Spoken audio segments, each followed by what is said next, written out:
ഒരു ബിസ്ക്കറ്റ് വാങ്ങാൻ വന്ന വ്യക്തികളാണ് ഗൈസ് ഇത്. ഒരു ബിസ്ക്കറ്റ് വാങ്ങാൻ ഒരു ഹായ് കൊടുക്ക്. ഹലോ ഗൈസ്, ഇത് ശിവേന്നാണ് ഗൈസ്.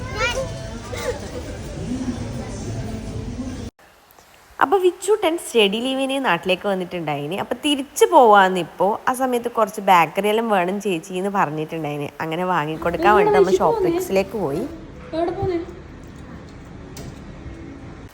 അത് കഴിഞ്ഞ് നമ്മൾ നേരെ പലൂതക്ക് പോയി. പലൂതയിൽ ഇതുവരെ മേമയൊന്നും പോയിട്ടാന്ന് പറഞ്ഞു. അപ്പം പിന്നെ നമുക്ക് കാണിക്കണ്ടേ, അങ്ങനെ നമ്മൾ പലൂതക്ക് പോയി കേട്ടോ. ഞാനും അമ്മയും വൈശിയും പൊന്നും ഒന്നും കഴിച്ചിട്ടുണ്ടായിട്ടാ. ഞാനും പൊന്നും ഉച്ചയ്ക്ക് നല്ല രീതിയിൽ മന്തി കഴിച്ചുകൊണ്ട് തന്നെ നമുക്കൊന്നും തിന്നാനേ പറ്റിയിട്ടാ. അതിന് ശേഷം ഇവർ ഓർഡർ ചെയ്തപ്പോൾ നിങ്ങൾക്ക് എന്ത് വേണ്ടതെന്നൊന്നും നമ്മളോട് ചോദിച്ചിട്ടുണ്ടായിട്ടാ. ഇവർ ജോറിൽ ഇവർ ഓർഡർ ചെയ്യുന്ന സമയത്ത് ഞാനും വൈശിയും ഉമ്മ കൊടുത്തു ഗായ്സ്.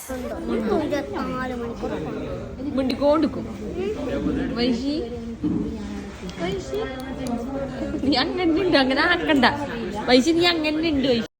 ആദ്യം സ്റ്റാർട്ടറായിട്ട് സൂപ്പാണ് പറഞ്ഞിട്ടുണ്ടായത്. സൂപ്പ് കുടിച്ചു. സൂപ്പ് ഞാനും കുടിച്ചിന് കേട്ടോ കുറച്ച്. പക്ഷെ തിന്നാനൊന്നും എനിക്ക് തിന്നിട്ടില്ല. പിന്നെ എന്തെല്ലോ വാങ്ങി. അതിന് ശേഷം അവരെ നമ്മളെ വീട്ടിലേക്ക് പറഞ്ഞു. നമ്മൾ 10 മണി വരെ കാഞ്ഞങ്ങാട് ഉണ്ടായിനി. അതെല്ലാം കഴിഞ്ഞ് വീട്ടിലേക്ക് പോയി.